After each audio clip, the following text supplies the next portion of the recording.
Ok. Alors, bonjour à tous et à toutes. On va parler aujourd'hui de la Géoula, un sujet qui personnellement me fascine. Et à propos, puisque la paracha de Pinchas, et le sage dit que Pinchas, c'est Eliyahu. Pinchas, c'est Eliyahu Navi.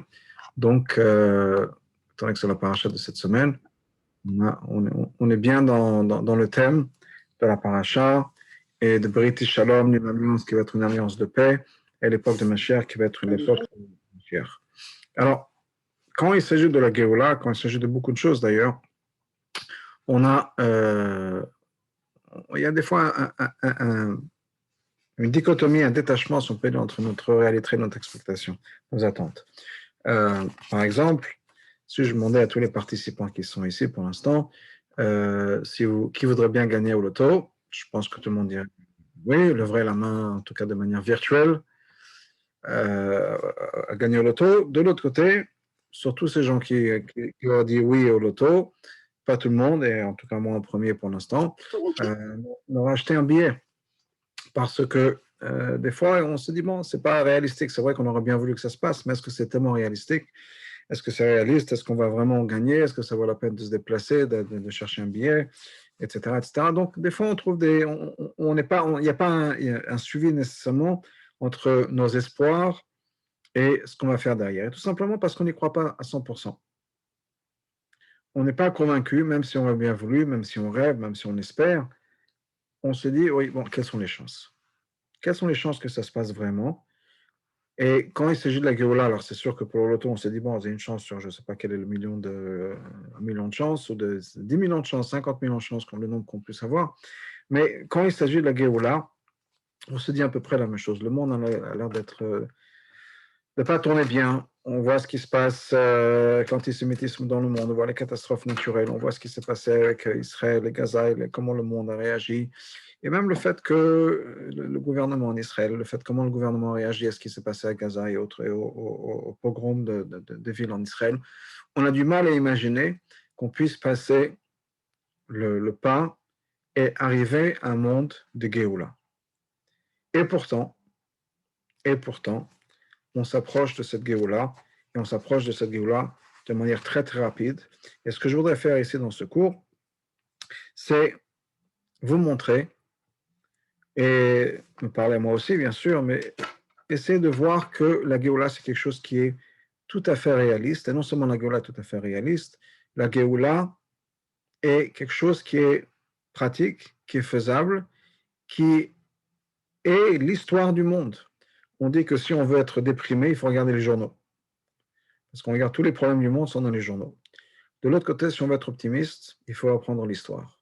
Parce que quand on voit l'histoire, on voit la progression du monde, on voit d'où est-ce qu'on est parti, où est-ce qu'on en est aujourd'hui, et on voit clairement la trajectoire qui se présente devant nous. Et pour faire ça, donc pour parler de Géoula, pour montrer que la Géoula, c'est quelque chose qui est absolument réaliste, faisable, concret, et qu'on est déjà en train de vivre, je voudrais faire ça en 3 étapes. La première étape est basée sur le Rambam, et voir comment le monde avance déjà dans la direction de la Géoula. La progression du monde. Le deuxième point est basé sur une idée qui est mentionnée par le Ramban, le Nachmanide, plusieurs fois, et qui est que le monde de la Géoula, c'est non seulement une utopie, ou c'est pas seulement, je voudrais dire, une utopie, un monde idéal, un monde un peu de fantaisie ou de conte de fées, mais c'est un monde qui a déjà existé dans notre univers, qui était là à la base, et donc on a juste besoin de retourner à ce monde-là. Et le troisième point que je voudrais faire, c'est montrer effectivement la progression du monde, qu'on est dans un monde dans lequel on avance vers le bien et que c'est la nature essentielle et profonde du monde de se diriger vers la Géoula. Donc voilà plus ou moins les étapes de notre cours d'aujourd'hui. La Géoula, passé, présent et avenir, si on peut dire, mais pas nécessairement dans ces termes-là, mais dans sa direction. Et je voudrais commencer, comme je vous l'ai dit, avec le Rambam. Et pour mettre les choses dans le contexte, Le Rambam est quelqu'un qui a vécu exactement et parfaitement l'histoire du peuple juif. C'est quelqu'un qui a vécu les persécutions. C'est quelqu'un qui a été déplacé d'un endroit à l'autre. C'est quelqu'un qui a eu des problèmes financiers. C'est quelqu'un qui a vraiment vécu toutes les souffrances du peuple juif, on peut dire, chez lui dans sa vie. Ce n'est pas quelqu'un qui a une vie calme, tranquille, etc., etc. Au contraire, il a eu des problèmes. La vie du Rambam commence avec une invasion de l'Espagne. Le Rambam, comme on sait, est né en Espagne, avec une invasion de l'Espagne par des forces islamistes extrêmes et, comment dire, et qui ont passé de maison en maison en Espagne, convertir les gens de force, c'était soit accepter l'islam, soit être tué. Et donc la famille du Rambam, Rabbi Maïmon, le père du Rambam, prend sa famille et se sauve d'Espagne. Il va partir dans plusieurs endroits, à travers l'Espagne, à travers l'Afrique du Nord, et ça va être problème après problème après problème. Ça va être, ensuite il va partir en Israël, ils pourront rester là-bas que quelques mois, et là-bas, il y avait donc aussi des musulmans, il y avait aussi les chrétiens, c'était l'époque des croisés aussi, et donc souffrance entre les chrétiens et les musulmans qui se battent sur Jérusalem, et il est obligé de partir et il va en Égypte. En Égypte, finalement, il trouve un peu de calme, il a la trentaine, il peut s'asseoir, il peut étudier, il a un rangement, un accord avec son frère, David, et son frère David, Ben Maïmon, va travailler, il va faire des affaires, et il va soutenir, aider la famille du Rambam, souvenir aux besoins du Rambam et de sa famille. Un arrangement, comme on connaît sous le nom de Issachar et Zevulun, une personne étudie la Torah, quelqu'un soutient cette personne et cette personne-là, et partage la parnassa, et partage le srout, le mérite de l'étude de la Torah. Et donc, voilà ce qui se passe. Malheureusement, le frère du Rambam, David, dans un de ses déplacements en bateau, le bateau coule, lui, avec toute la marchandise qu'ils avaient à vendre, etc., le bateau coule. Et maintenant, le Rambam n'a plus de soutien financier. Il a des dettes et il doit s'occuper de sa famille à lui, plus la famille de son frère, sa veuve et ses enfants. Et donc, il est obligé de se mettre au travail dans le sens où, à la vie active, il ne peut plus étudier la Torah, il va apprendre la médecine. Et il va travailler dur comme médecin. Et le Rambam parle de sa journée, décrit sa journée, où il dit qu'il travaille toute la journée chez le sultan. Il arrive à la fin de la journée fatigué après son travail. Il arrive chez lui à la maison, une maison remplie donc, de gens qui l'attendent, qui attendent le médecin, qui va les traiter, etc. Et il a à peine le temps de manger de grignoter quelques miettes. Et il travaille jusqu'à tard au soir à recevoir des patients, à les aider, etc., etc. Et il a vraiment peu de menuchat nefesh, peu de repos dans sa vie, et dans sa vie émotionnelle, personnelle, etc. Malgré tout, le Rambam, il y a presque 900 ans, parle de la Géoula, voit la Géoula. Et non seulement il voit la Géoula et le monde de la Géoula, et on va parler bientôt de la vision du Rambam de la Géoula, mais il a une vision extraordinaire de sa vie à lui personnellement. Et je vais montrer pourquoi je dis ça. Je vais partager l'écran, et on va étudier ensemble un passage qui est dans le Mishneh Torah. C'est les lois de Mashiach. Donc, on a vu ça dans le Sion il n'y a pas longtemps. Et dans les lois de Mashiach, pendant les lois de, pardon, je vais mettre ça dans le contexte. Donc, on a 14 volumes de Rambam, un livre d'Halakha qui n'a pas d'équivalent. Il n'y a pas d'autre livre qui rassemble de manière aussi encyclopédique et organisée, etc., que le Mishneh Torah du Rambam, qu'il a écrit, donc dans les conditions que j'ai décrites. Et donc, tout à la fin, les derniers chapitres de ce Mishneh Torah sont les lois des rois, et les deux derniers chapitres, les lois de Mashiach. Et le Rambam écrit une chose suivante. Kol advarim haelu, tout ce qui s'est passé, chez Yeshua Notri, de Jésus, le chrétien, et cet ce Ismaélite qui est venu après, c'est-à-dire Mohamed, c'est uniquement pour préparer le chemin de l'avenue du Mashiach. Afin de préparer le monde entier à servir Hachem ensemble.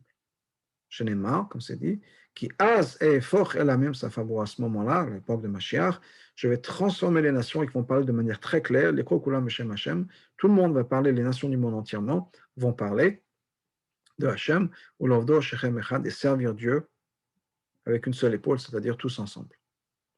Quel rapport entre le christianisme et l'islam et l'avenue du Mashiach? Et le rabbin nous explique. Ketzad, comment est-ce que je dis une chose pareille? Le monde entier est maintenant rempli de la parole de Mashiach. C'est-à-dire, le monde entier maintenant attend l'avenue d'un Messie.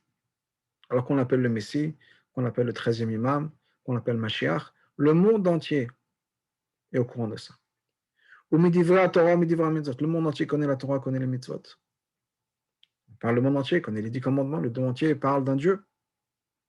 Cette idée-là de la Torah et des mitzvot s'est répandue dans les villes, dans les îles lointaines, et dans beaucoup de nations. Ils parlent de la Torah. Ils parlent de la Torah. Le monde entier discute la Torah. Il y en a qui disent que les mitzvot étaient vrais.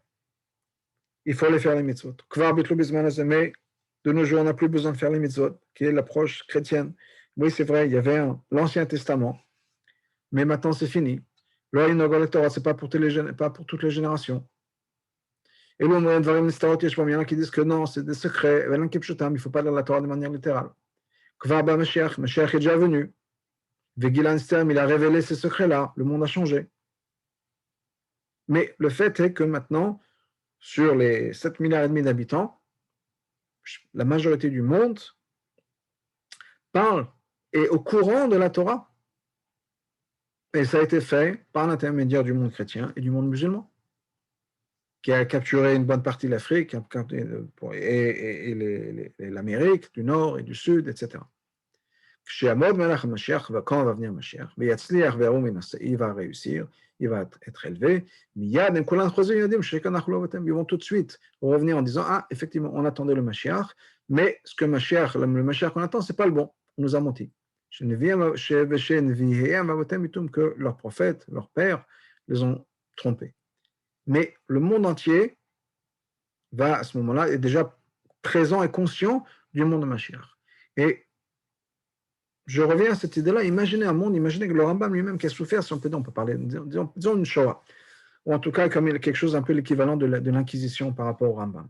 Et le Rambam en train de vivre ça qu'il a vécu, c'est pas une idée théorique, le Rambam a vécu ces persécutions religieuses de l'islam, il a senti l'islam sur sa peau, ainsi que les persécutions religieuses qui sont en Israël par les croisés, par le christianisme. Le Rambam voit dans ça, il extrait en ça pour les générations, ça fait partie de l'avenue du Mashiach, ça fait partie de la Géoula. Une vision du monde qui nous dit qu'absolument la Géoula, c'est quelque chose de tout à fait faisable. Et non seulement ça, on va continuer avec le chapitre d'après, mais en continuant dans le Rambam, qui va nous dire qu'il faut attendre l'avenue du Mashiach. Et c'est quoi ce monde utopique? On va regarder un peu plus tard dans l'avenue du Mashiach, un peu avant, pardon, donc je vais commencer avec ça. Okay? Toute personne qui ne croit pas dans l'avenue du Mashiach. Ou quelqu'un qui n'attend pas l'avenue du Mashiach. Non seulement on rejette les autres prophètes, et la Torah, on rejette la Torah et le Moshe Rabbeinu. Et il continue en disant, parce que dans la Torah, c'est rempli de l'avenue du Mashiach. Donc le Rambam nous dit clairement, ce n'est pas juste de croire en l'avenue du Mashiach. Effectivement, j'aurais bien voulu gagner l'auto, et j'espère qu'un jour je vais gagner l'auto. Mais est-ce qu'on attend vraiment? Est-ce que c'est quelque chose sur lequel on dit, oui, effectivement, Mashiach va venir? Est-ce que ça va vraiment se passer? Est-ce que c'est quelque chose qui fait dans notre réalité? Est-ce qu'on l'attend en disant, oui, c'est possible? Mais on se dit, oui, un jour viendra, peut-être. Rabbi avait raconté une fois l'histoire d'un monsieur qui louait son auberge, c'était quelqu'un en Russie qui louait son auberge aux nobles de la région, et il avait un accord, donc tous les ans, il payait son loyer une fois par an payer son bail pour son loyer pour son auberge. Disons, je ne sais pas, 100 roubles pour l'année. Et avec les années, il est devenu un peu âgé, c'était difficile pour lui de voyager, et il a demandé à son fils d'aller amener l'argent du loyer aux nobles de la région. Donc le fils part, prend le temps que ça prend, et revient un peu plus tard dans l'après-midi, il dit, papa, tu vas être fier de moi. Qu'est-ce qui se passe? Et voilà, je me suis arrangé avec le noble, et on a un prix. Je dis, qu'est-ce que est votre arrangement? Il dit, voilà, normalement on paye 100 roubles à l'année, je me suis arrangé qu'on a fait un bail de 5 ans, et au lieu de payer 500 roubles pour les 5 ans, donc 100 x 5, il nous a donné une remise de 450. Maintenant, cette année-là, on va payer donc 450 pour les 5 années, on est bon. Et ce monsieur qui a répondu à son fils, mais idiot que tu es, on a perdu cet argent. Il lui dit, comment ça on a perdu cet argent? On a une liste de 5 ans, un bail de 5 ans. Il dit, oui, mais ma chère va venir cette année. Et on va partir en Israël. Qu'est-ce que tu fais avec cet argent? On a payé pour l'instant 450. Au lieu de payer 100, on a payé 450. Où est ta logique? Où est ton sechel? Ça, c'est quelqu'un qui vivait vraiment, qui attendait l'avenue du Mashiach, mais de manière réelle. Il était prêt à payer plus, 50 roubles, si on peut dire de plus, payer les 500 s'il faut sur les 5 années, parce qu'il était persuadé, et c'est comme ça qu'il conduisait ses affaires, que Mashiach allait venir. Ça, c'est quelqu'un qui attend Mashiach. Mais est-ce que nous, on a la même chose? Ou bien est-ce qu'effectivement, on a ce rêve idéal qu'un jour viendra, mais est-ce qu'on attend vraiment l'avenue du Mashiach? Est-ce qu'on dit effectivement, je pense que ça va venir. Le monde autour n'a pas l'air d'avancer dans cette direction, mais je l'attends quand même. Parce que malgré mon cynicisme, si on peut dire, le fait que je regarde le monde autour de moi, le fait que je vois les catastrophes qui se passent, les problèmes qui se passent entre le Covid et ce qui s'est passé à Méron et ce qui se passe maintenant en Floride, etc., on a l'impression d'avoir un monde qui part en cacahuète. J'ai, comme le rabbin me dit, cette vision très claire que le monde avance sur l'avenue du Mashiach. Et donc, j'attends l'avenue du Mashiach. Malgré ce que je peux voir autour de moi, malgré ce que je peux lire dans les nouvelles, j'attends, pas juste que je crois et que j'espère. J'attends l'avenue du Mashiach. Et le Rambam dit, si on n'attend pas l'avenue du Mashiach, c'est qu'il y a quelque chose qui manque dans notre émouna, c'est qu'on n'y croit pas. Parce que si on y croyait vraiment que ça peut se passer, on l'attendrait. Et j'arrive maintenant, donc, à ce que le Rambam nous dit. Et encore une fois, prenez les choses dans le contexte. Ce n'est pas juste un niveau de la halakha. C'est que le Rambam nous dit la chose suivante. Quand le Rambam nous dit qu'il y a des prophéties dans Yeshayahu, Vegar zev im keves, venemer im gdi gerbatz. Loup et l'agneau vont habiter ensemble. Et le Rambam nous dit c'est quoi? C'est un mashal vechida, c'est un mashal. Le Rambam dans le Mishnah Torah ne nous dit pas que c'est quelque chose qui va se passer de manière littérale. Le Rambam dans le Gretret Ametim nous dit que c'est tout à fait possible que ça va se passer, tel quel. Mais au niveau de l'halakha, ce n'est pas nécessairement la chose suivante. Mais c'est encore plus fascinant de lire ce que le Rambam nous dit en tant que mashal. C'est-à-dire, Inyan ça veut dire quoi?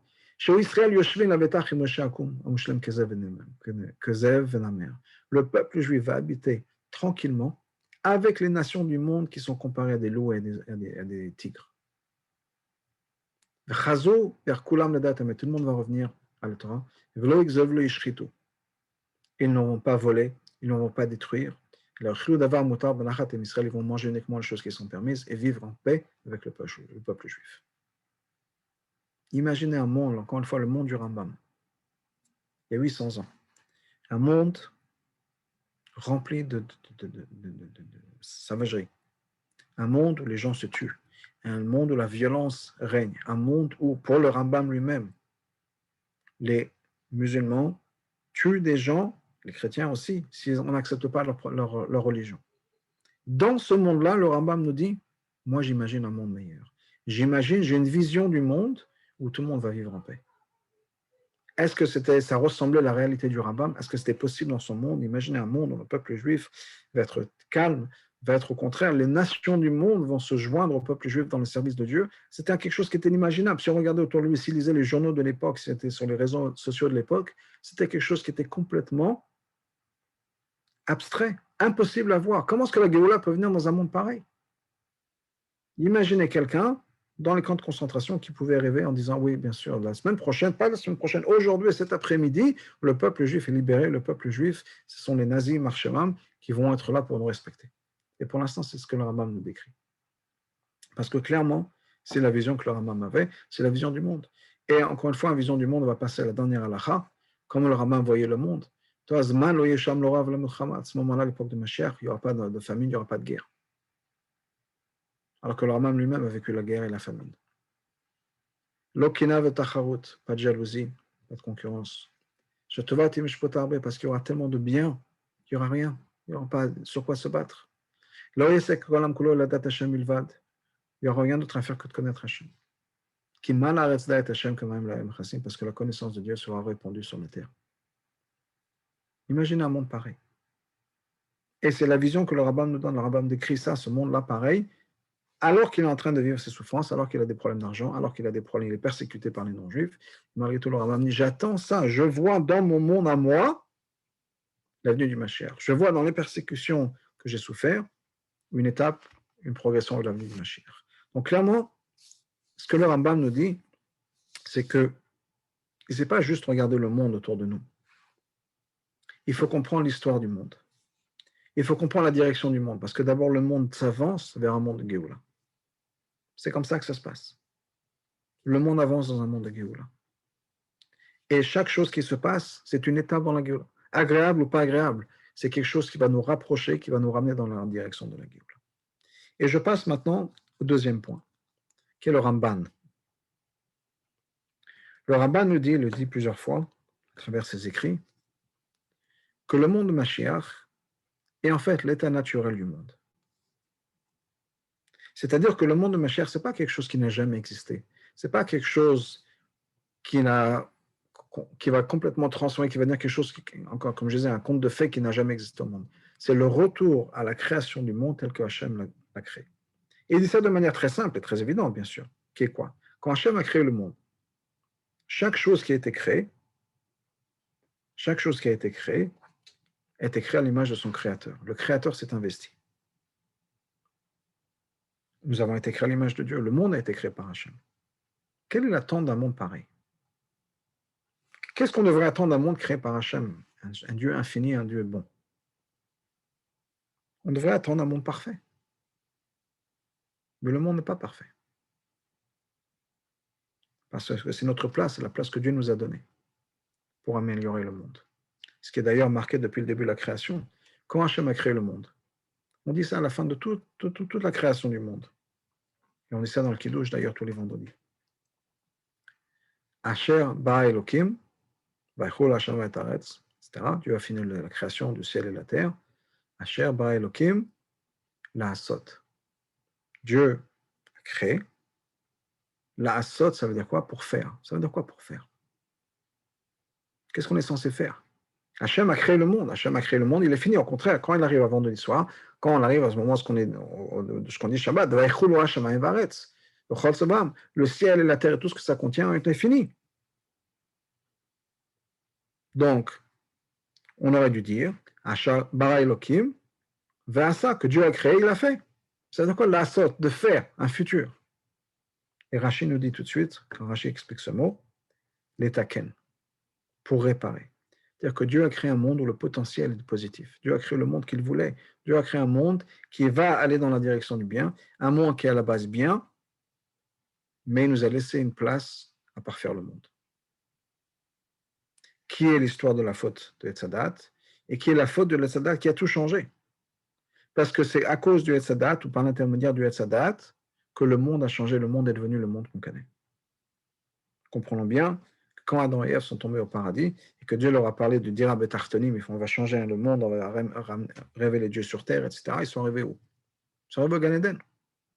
Et regarde autour d'eux, le Gan Eden, qu'est-ce qu'on a à faire? Quel est notre rôle? Un monde qui est parfait. Et ils ont bien compris que c'est par l'intermédiaire de Tzadat qu'on peut arriver à un monde où il y a effectivement besoin de l'Assad de réparer ce monde. Parce que par l'intermédiaire de Tzadat, le monde entier va devenir pollué. À tous les niveaux. Commençons par une chose, par exemple. Triatamétim, la résurrection des morts. Alors, la résurrection des morts, pour nous, ça va passer en impression de quelque chose qui est complètement inimaginable. Comment est-ce que des morts vont revivre? J'ai une conversation avec quelqu'un, il y a une quinzaine d'années, qui me disait, mais j'accepte la Torah, tout, j'ai pas de problème. La résurrection des morts, c'est quelque chose qui, c'est pas possible. Alors que bien sûr, la Gemara nous dit des choses simple, une logique simple, qui dit que si on peut créer un bébé qui n'a jamais existé, pourquoi est-ce que c'est plus compliqué pour Hachem de recréer quelque chose qui a déjà existé plutôt que de créer quelque chose à partir de rien du tout? Pourquoi est-ce qu'un bébé peut naître et on ne peut pas recréer un être humain qui a déjà existé? Donc logiquement, il n'y a pas de raison que ce ne soit pas possible. Ou bien pour donner un autre exemple, si on peut planter une graine dans la terre et que ça va pousser encore, il va y avoir tout un épi qui va pousser. Pourquoi est-ce que c'est tellement impossible de se dire qu'un corps humain va être planté et va revenir? Mais au-delà de ça, pourquoi est-ce que les gens meurent, les êtres humains meurent, les animaux meurent, les plantes meurent? À cause de la faute du Etzadat. Au début de la création, Adam et Chava étaient censés vivre à l'éternité. La mort est venue, on en a parlé dans le cours de la semaine dernière, sur l'âne de Bilam, la mort est venue à cause de la faute du Etzadat. C'est-à-dire que quand Dieu a créé le monde, effectivement, le monde ressemblait, le monde est un monde infini, où l'être humain et le monde entier vivaient à l'infinité. Donc on va juste revenir à ça. On va juste revenir à un monde qui était le monde qui était au départ de la création. D'ailleurs, il y a des conversations de temps en temps dans les nouvelles, on parle de recherche pour faire en sorte que les êtres humains puissent vivre beaucoup plus longtemps. On dit que peut-être que un bébé qui est né aujourd'hui pourra vivre 200, 300 ans. Pourquoi? Qu'est-ce qu'on est en train de rechercher, entre autres? Le gène responsable du vieillissement. C'est-à-dire qu'on vieillit, mais on vieillit, ce n'est pas la condition essentielle. Il y a quelque chose qui fait qu'on vieillit. Et que si on arrive à revenir à quelque chose, on enlève cette protéine, on enlève ce gène qui fait qu'on vieillit, on revient à un état où on peut imaginer qu'on va vivre à l'éternité. Parce qu'il y a quelque chose qui fait qu'on vieillit. Ce n'est pas quelque chose nécessairement de naturel. Donc la science du monde voit les choses comme ça aussi. L'état de l'être humain normal et naturel, ce n'est pas nécessairement de vieillir et de mourir. C'est quelque chose qui est venu avec l'Etzadat. On parle des animaux qui se battent, des animaux qui sont sauvages. Et à l'époque de Mashiach, on a lu le passage que le Rambam nous ramène, l'eau et l'agneau vont habiter ensemble. C'est encore une fois revenir à l'époque du Gan Eden. Ce caractère destructeur de certains animaux, n'est pas quelque chose qui était à la base dans la création. C'est quelque chose qui est venu se rajouter plus tard. D'ailleurs, le Radak le prouve de manière très, très belle, en disant que quand Hachem a créé les animaux, il a créé une paire de chacun. Maintenant, si les animaux sauvages, que nous connaissons comme étant sauvages à la base, étaient censés se tuer les uns les autres pour pouvoir manger, quel était le plan de Dieu? Si le lion aurait tout de suite dévoré le premier bœuf qu'il aurait trouvé, quel était le plan pour les bœufs? Donc clairement, le plan était que les animaux ne vont pas attaquer, ne vont pas se tuer, et au contraire, vivre dans la paix, manger des plantes, des herbes, et tout ça va continuer. La Gemara nous dit qu'à l'époque de Mashiach, les arbres, c'est basé sur des prophéties, bien sûr, dans les prophètes, les arbres qui pour l'instant ne portent pas de fruits, porteront des fruits. On revient à ce qui est dans le Gan Eden. Nulle part dans la création, on parle de fruits, ou d'arbres, pardon, qui ne sont pas censés donner des fruits. Parce que dans le plan de Dieu, tous les arbres sont censés donner des fruits. Mais, encore une fois, le Etzadat, la faute de Etzadat, a pollué le monde entier et a fait en sorte que toutes les créations ont maintenant changé ce qu'elles devaient être faire, ont ce caractère sauvage de tuer, bien des plantes qui ne donnent pas de fruits, etc. Mais tout ça, c'est venu en tant que résultat de la faute du Etzadat. Donc, l'époque de Mashiach, ce n'est pas encore une fois un conte de fées, ce n'est pas créer quelque chose qui n'a jamais existé. Au contraire, c'est l'essence même du monde, c'est retourner à notre essence primaire, à notre existence qui a toujours été celle de départ. On revient juste à notre point de départ. Alors c'est vrai que ça fait plusieurs millénaires qu'on a perdu l'habitude de ça. C'est un peu l'exemple que bien sûr tellement donne depuis Platon et autres, de ces gens qui ont habité dans des caves, qui ont oublié à quoi le monde ressemble. On est tellement fixé dans notre manière de voir les choses qu'on a oublié qu'il y a un monde qui est différent. Un des exemples que le Chafetz Chaim donne sur ça, c'est qu'on n'est pas capable de changer notre manière de voir les choses, c'est de quelqu'un qui était un pauvre qui devait ramasser de l'argent. Et avec l'âge, ça devenait de plus en plus difficile. Entre autres, il avait un problème avec les appartements, les immeubles, parce qu'à l'époque, il n'y avait pas d'ascenseur dans tous les immeubles. il fallait monter les escaliers, et des fois c'était difficile. Et avec l'âge, ça devenait de plus en plus difficile. Puis un jour, il est arrivé au, je sais pas, 5e étage, et il s'arrête pour pouvoir respirer un peu, prendre son souffle, et il se dit, il se réveille, il dit, j'en peux plus. Un jour, je vais devenir millionnaire. Et un jour, quand je vais être riche, quand je vais être millionnaire, je vais installer des ascenseurs dans tous les bâtiments. Comme ça, quand j'aurai besoin d'aller chercher de l'argent, je pourrais prendre l'ascenseur. Il ne pouvait pas imaginer une autre vie que sa vie à lui, aller chercher, frapper aux portes pour ramasser quelques pièces. Alors, il pouvait s'imaginer, mais millionnaire, il pouvait s'imaginer avoir l'argent à mettre des ascenseurs dans tous les immeubles, mais pas qu'il allait faire quelque chose de différent. Pas que sa vie allait changer. On a du mal, on est coincé dans une certaine manière de voir les choses. L'histoire des ombres, je parle des hommes avec des ombres, c'est qui est mentionné par Plateau, c'est qu'il y avait une fois, ou bien on ramène d'autres exemples qui est la même idée, mais qu'il y avait une fois donc un groupe de gens qui ont été mis dans un cachot, dans une prison, dans un donjon, et qui vivent dans ce donjon-là, qui ne peuvent plus voir la lumière du jour, et au fur et à mesure des années, ils ont des enfants. Et les enfants sont nés dans ce donjon.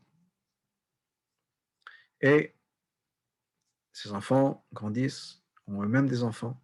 Il y a quelques générations qui vivent dans ce donjon et qui n'ont jamais vu le jour. Ils sont toujours restés dans ce donjon, c'est la seule vie qu'ils connaissent. Puis un jour, on met dans ce donjon une nouvelle personne qui vient d'être arrêtée. Donc on le jette dans cette pièce-là et j'envoie quelqu'un de nouveau. Et il regarde, il dit, mais d'où tu viens? Il dit, comme ça, d'où je viens? Du monde. Et comme ça, quel monde? Et il leur raconte ce qui se passe dans le monde. Le soleil, les arbres, les oiseaux. Et ils ne le croient pas. Parce que ça fait 3 générations qui sont dans ce donjon, dans cette cave, et qu'ils n'ont jamais vu le soleil, qu'ils n'ont jamais vu les arbres, etc. Ils n'arrivent pas à imaginer qu'il y a un monde qui soit différent. Et bien nous, ça fait des millénaires qu'on est comme ça, un monde, depuis bien sûr la Tzaddat, et on ne peut pas imaginer que le monde revienne et soit différent. Ça ne veut pas dire qu'il ne peut pas l'être, c'est qu'on a du mal à l'imaginer. Mais il s'agit juste de retourner à l'état naturel du monde. Donc on n'a pas besoin, encore une fois, de transformer le monde. On a besoin de pouvoir juste revenir à l'état naturel des choses. C'est ce qu'on dit dans Anarot Bavel, dans les Teilim, qu'on dit des fois avant le Birkat Amazon, que la galoute, c'est Aïno Kecholmim, on était comme des gens qui rêvent. C'est comme un rêve, la galoute, c'est un rêve, c'est pas la réalité. Et dès qu'on se réveille, on repasse à la réalité. Mais la galoute, c'est le rêve, c'est pas le contraire, c'est pas que la Géoula, c'est le rêve. On imagine, on rêve, à l'Evaï, que Mashiach arrive. C'est la galoute qui est un rêve. Et dès qu'on se réveille, le rêve disparaît. Le cauchemar peut-être. Et on revient à la réalité. Et la réalité, c'est un monde de Géoula. Donc vraiment, comprendre, et c'est l'idée que le Ramban, encore une fois, développe, qui est à ce niveau-là. Un monde où il n'y aura plus de guerre. Un monde où les animaux vont vivre en paix. C'est l'état naturel des choses. Un monde où la connaissance sera partout. Comme le Ramban nous dit, là, on est juste en train de préparer l'époque, mais la connaissance sera partout. C'est les choses comme c'était avant l'époque de Adam et Chava, le monde entier connaissait l'humanité, les animaux connaissaient comment c'est Hachem. Okay? Donc tout ça, c'est pour nous dire qu'on a juste besoin de revenir à ce qu'on était avant. Revenir à soi-même. Pas créer une réalité qui est différente, pas créer un monde différent. Comme le Rabbin nous dit aussi, on n'a pas lu ensemble, c'est que Mashiach n'est pas censé faire de miracles, transformer le monde.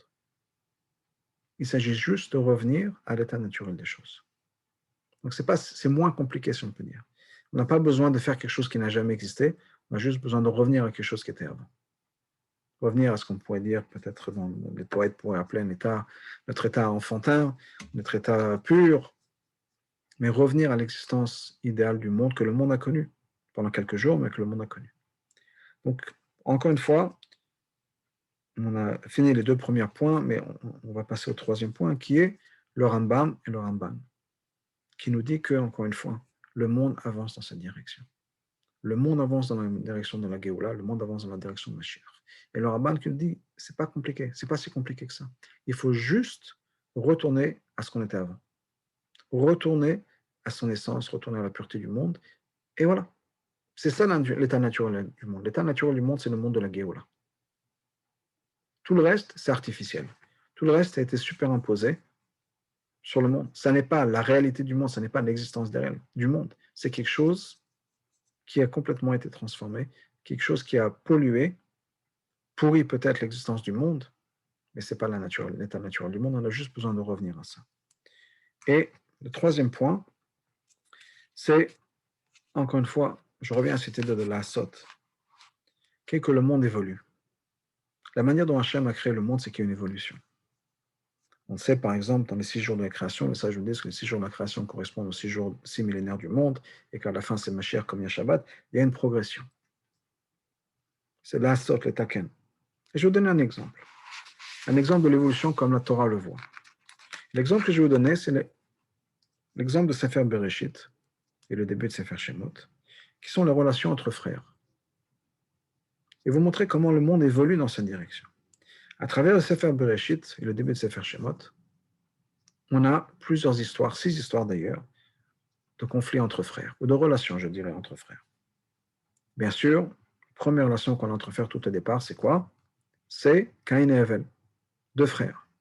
Il y a une dispute, Caïn tue son frère Hevel. Ça finit le pire possible par un meurtre. Mais la relation entre frères continue. Quelle est la relation qu'on a après? Quelle est l'histoire de 2 frères qu'on a après? Ça va être Yitzhak et Ishmaël. Yitzhak et Ishmaël ne s'entendent pas. Et Abraham doit faire un choix qui est de les séparer. Et chacun va partir dans sa direction. Ishmaël va être renvoyé. Et Yitzhak va continuer chez Abraham. Séparation. Exil et séparation. Mais il n'y a plus de meurtre. Ils ne se parlent plus. Il n'y a pas nécessairement de relation. Mais il n'y a pas de meurtre. On a avancé. Et c'est comme ça que le monde avance. Progression. L'étape d'après, c'est Yaakov et Esav. Encore une fois, séparation. Comme Ishmaël et Yitzhak. Mais cette fois-ci, il y a un retour. Et cette fois-ci, ils se retrouvent, ils s'embrassent et se réconcilient. Avec encore une fois, séparation qui va venir tout de suite après. Yaakov et Esav se séparent encore une fois, mais il y a déjà une réconciliation. On avance. Encore une fois, Caïn et Hevel, relation entre frères qui se finit avec un meurtre. Yitzhak et Ishmaël, ça va se finir en séparation. Yaakov et Esav, il y a une séparation aussi, mais il y a réconciliation au milieu. L'histoire d'après, c'est quoi? C'est Yosef et ses frères.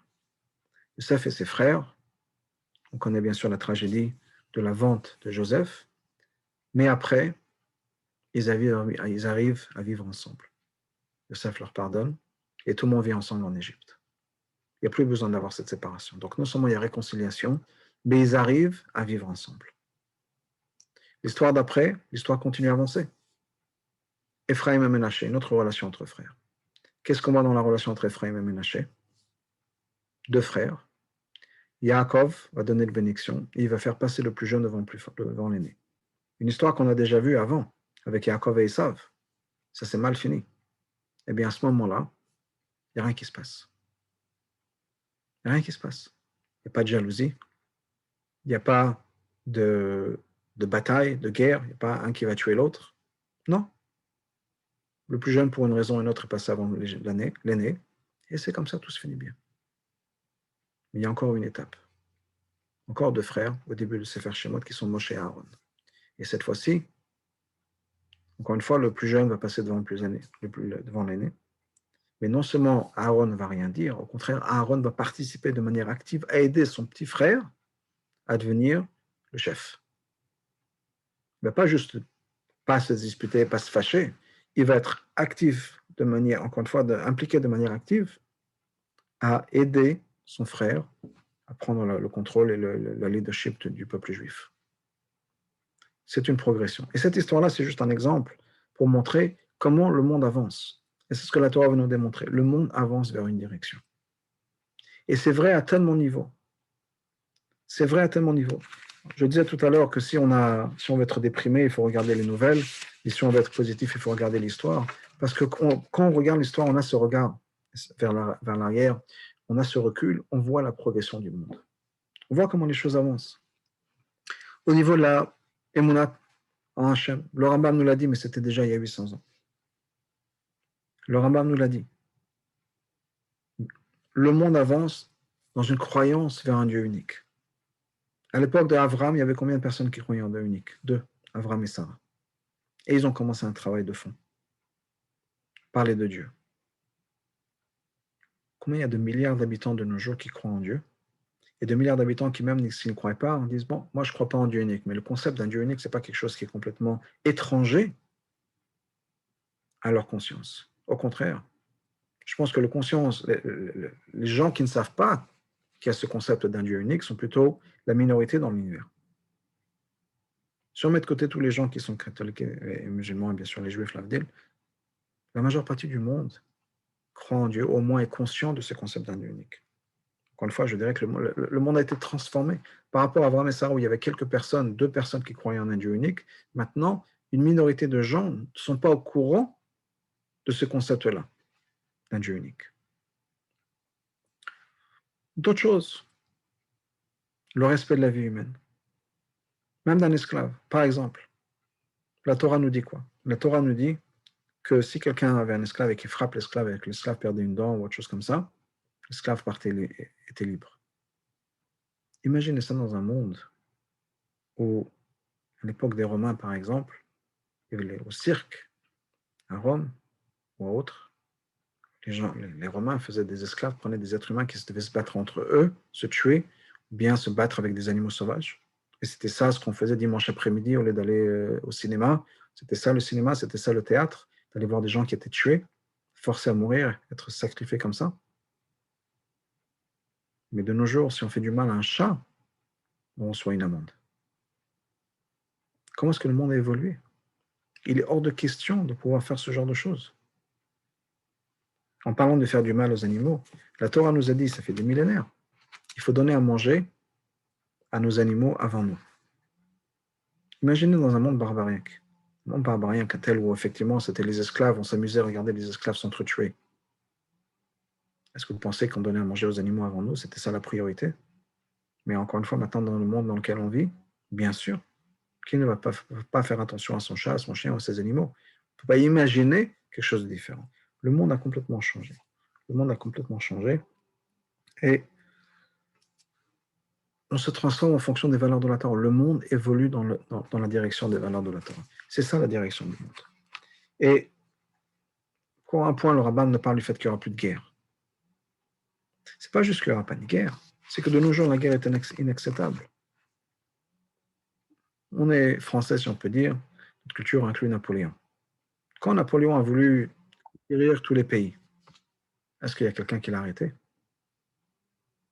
Est-ce que quelqu'un lui dit, mais c'est immoral, monsieur l'empereur, on ne fait pas ce genre de choses? Non, je suis le plus fort, c'est moi le patron, et j'écrase tout le monde. Et s'il y a quelqu'un qui est encore plus fort que lui, ben c'est lui qui va écraser Napoléon, comme ça s'est passé. Mais personne n'est venu le prendre devant le tribunal international en disant crime de guerre. Le concept n'existait pas. De nos jours, la Russie indexe la Crimée, elle est excommuniée par les nations. Alors, bien sûr, pas tout le monde, il y a des gens qui passent par la porte de derrière, etc. Mais le dirigeant de Russie ne peut pas se plaindre de ce que le tsar de Russie faisait il y a 100 ans, il y a 150 ans, qui est, si on veut un bout de terrain, on va et on le capture. Et c'est comme ça que ça se passe, et c'est normal. On ne se pose pas de questions. De nos jours, c'est inacceptable. Parce que le monde avance dans cette direction, un monde où la guerre n'est plus acceptable, la force brute n'est plus acceptable, ce sont les valeurs de la Torah. Et c'est ça la direction du monde. C'est de ça, c'est cette direction qu'on avance. Donc, ce que je voudrais montrer, et je reviens à cette idée-là, c'est basé encore une fois sur le Rambam, sur le Ramban, sur l'histoire du monde. Le monde avance vers la direction de la Géoula. C'est la direction du monde. Et si on regarde l'histoire, c'est clair. Et plus on regarde l'histoire, plus on ne peut que voir la main de Dieu dans cette direction du monde. Et c'est la direction que le monde prend. Si on arrive à voir au-delà des nouvelles du jour, et effectivement on est bombardé d'informations, on est bombardé de choses qui nous prennent de tous les côtés, et il y a ça qui va mal ici, il y a ça qui va mal là-bas, mais si on met les choses en perspective, les conflits qu'on a aujourd'hui, c'est rien par rapport à ce qu'on peut imaginer la vie des gens il y a 200 ans, il y a 300 ans. Les grandes guerres d'aujourd'hui, c'était la vie de tous les jours. Les réfugiés qu'on a aujourd'hui dans les endroits les plus touchés par la guerre, c'était la vie des Juifs partout, et pas que les Juifs. Imagine l'histoire de l'Europe. La guerre de 30 ans, la guerre de 7 ans, la guerre de 100 ans, la guerre de religion, l'expulsion des Juifs d'ici, l'expulsion des Juifs là-bas, c'était tous les jours.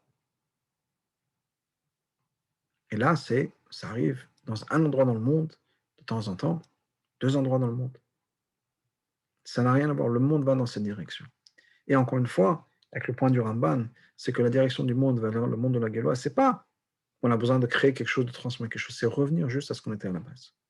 Retourner à nos racines, retourner à l'état naturel du monde, parce que c'est l'état naturel du monde.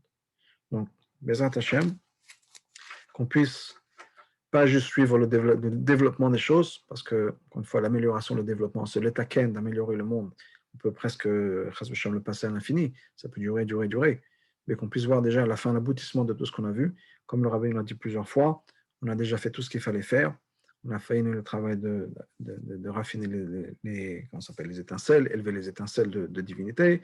On a même poli les boutons de notre uniforme, et si on va trop les polir, ils vont devenir usés.